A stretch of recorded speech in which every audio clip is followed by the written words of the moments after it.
ପିଲାମାନେ ଆଜି ଆମେ ପଞ୍ଚମ ଶ୍ରେଣୀ ସାହିତ୍ୟ ବହିର ନୂଆଖାଇ ବିଷୟର ଅଭ୍ୟାସ ପ୍ରଶ୍ନ ଉତ୍ତର କରିବା।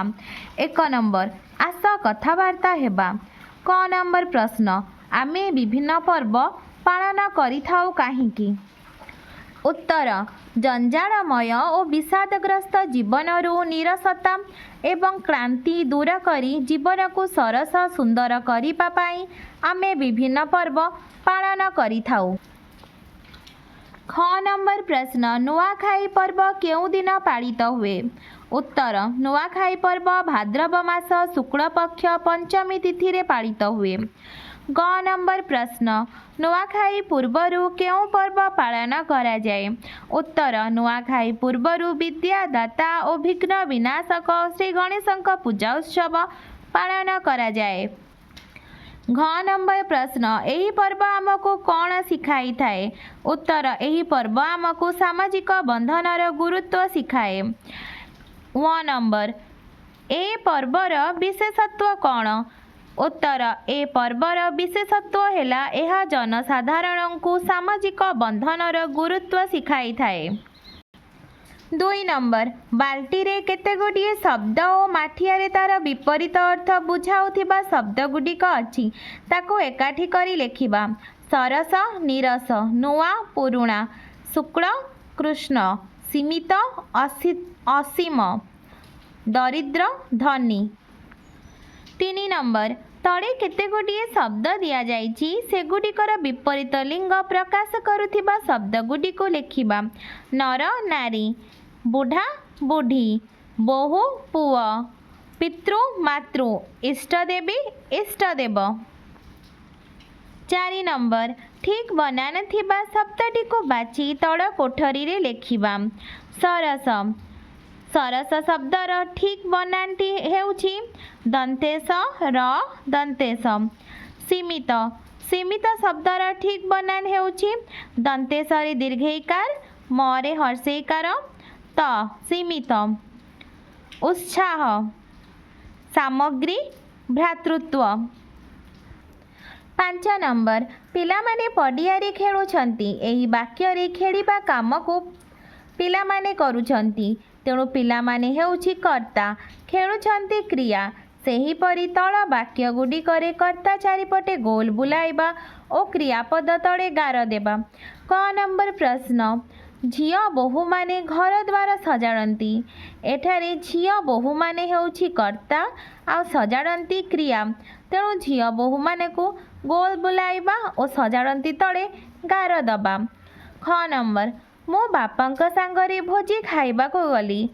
ଏଠାରେ ମୁଁ ହେଉଛି କର୍ତ୍ତା, ଖାଇବାକୁ ଗଲି କ୍ରିୟା, ତେଣୁ ମୁଁକୁ ଆମେ ଗୋଲ ବୁଲାଇବା ଓ ଖାଇବାକୁ ଗଲି ତଳେ ଗାର ଦେବା।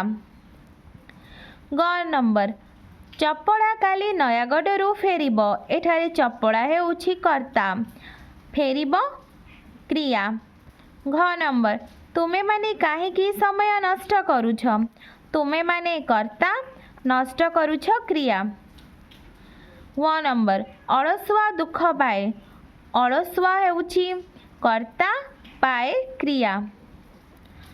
6 ନମ୍ବର, ଘରର ମୁଖିଆ ନୂଆ ଲୁଗା ପିନ୍ଧନ୍ତି, ସେ ପୂଜାପାଠ କରନ୍ତି। ପ୍ରଥମ ବାକ୍ୟରେ ଥିବା ଘରର ମୁଖିଆଙ୍କୁ ବୁଝାଇବା ପାଇଁ ଦ୍ୱିତୀୟ ଭାଗରେ ସେ ବ୍ୟବହାର କରାଯାଇଛି। ସେହିପରି ତଳ ବାକ୍ୟଗୁଡ଼ିକରେ ଗାର ଦିଆଯାଇଥିବା ଶବ୍ଦକୁ ବୁଝାଇବା ପାଇଁ ଯେଉଁ ଶବ୍ଦ ବନ୍ଧନୀରୁ ବ୍ୟବହାର କରାଯିବ ତା ଚାରିପଟେ ଗୋଲ ବୁଲାଇବ। କ, ପୁଅ ଝିଅ ପାଠ ପଢ଼ିଲେ ଘରର ଓ ଦେଶର ମଙ୍ଗଳ। ପୁଅ ଝିଅ ବଦଳରେ ଆମେ ସେମାନେ ଲେଖିପାରିବା, ତେଣୁ ସେମାନେକୁ ଗୋଲ ବୁଲାଇବା। ଖ ନମ୍ବର, ମୋତେ ଓ ମୋ ସାଙ୍ଗଙ୍କୁ ପୁରସ୍କାର ମିଳିଲା। ଏଠି ମୋତେ ଓ ମୋ ସାଙ୍ଗକୁ ବୁଝାଇବା ପାଇଁ ଆମ୍ଭମାନଙ୍କୁ ବ୍ୟବହାର କରାଯିବ। ଗ ନମ୍ବର, ବିଜୟ ବାବୁଙ୍କ ବଗିଚାଟି ଖୁବ୍ ସୁନ୍ଦର ହୋଇଛି। ବିଜୟ ବାବୁଙ୍କ ଶବ୍ଦକୁ ବୁଝାଇବା ପାଇଁ ତାଙ୍କର ଶବ୍ଦ ବ୍ୟବହାର କରାଯିବ। ଘ ନମ୍ବର, ନୂଆଖାଇ କୃଷକମାନଙ୍କର ଆନନ୍ଦ ଉଲ୍ଲାସର ପର୍ବ। କୃଷକମାନଙ୍କର शब्द को बुझाइबा पाई सेमानंकर शब्द व्यवहार कराजिबो।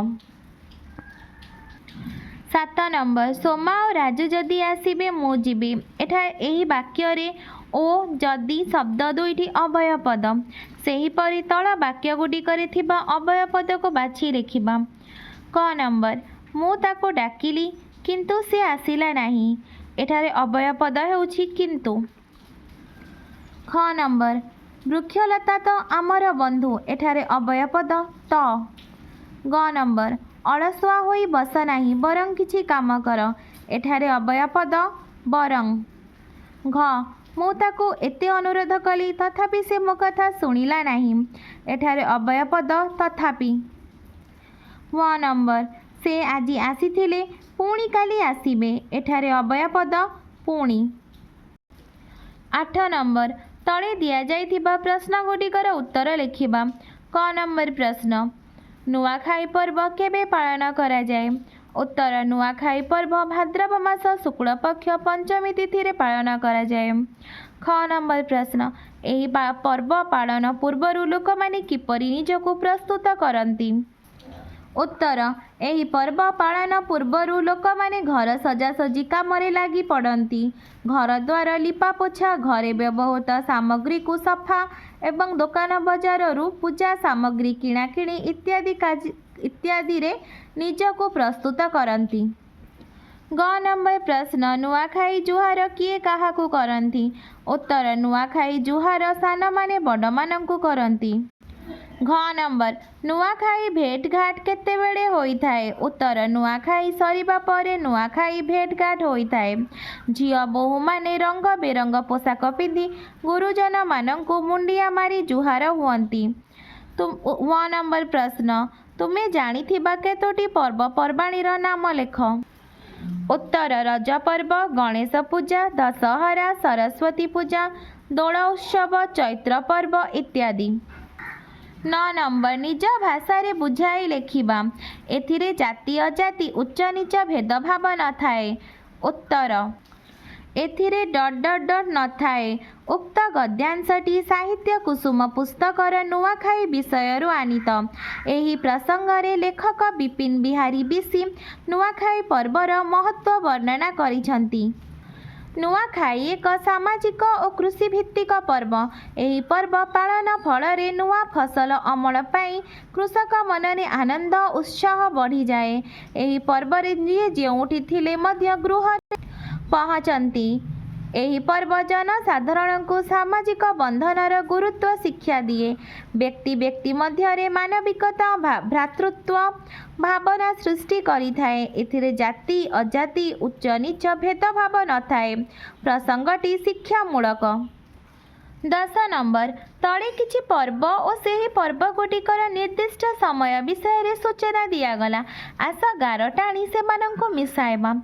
ईद उल फितर रमजान सरिबा परदिन। रक्षाबंधन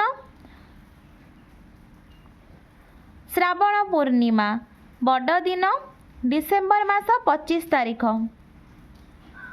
श्रीकृष्ण जन्म भाद्रव कृष्ण अष्टमी। स्वाधीनता दिवस अगस्ट 15 तारिख।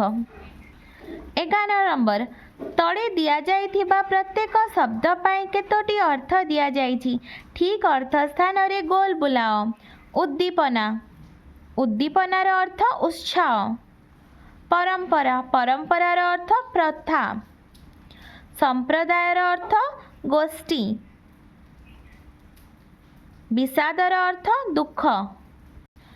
12 नंबर तले दिया जाइथिबा शब्द मानंकु नेई वाक्य गठन कर। रागरुषा मोर रागरुषा देखि माँ बहुत मन दुख करुथिले। वाद विवाद भाई भाई मध्यरे वाद विवाद रहिबा भल नुहे। मान अभिमान नथिले जीवन निरस लागे। भेदभाव महात्मा गांधी किछि भेदभाव विचार करू नथिले। पिलामाने तुमको वीडियोटी भल लागिले लाइक एंड सब्सक्राइब करिबो।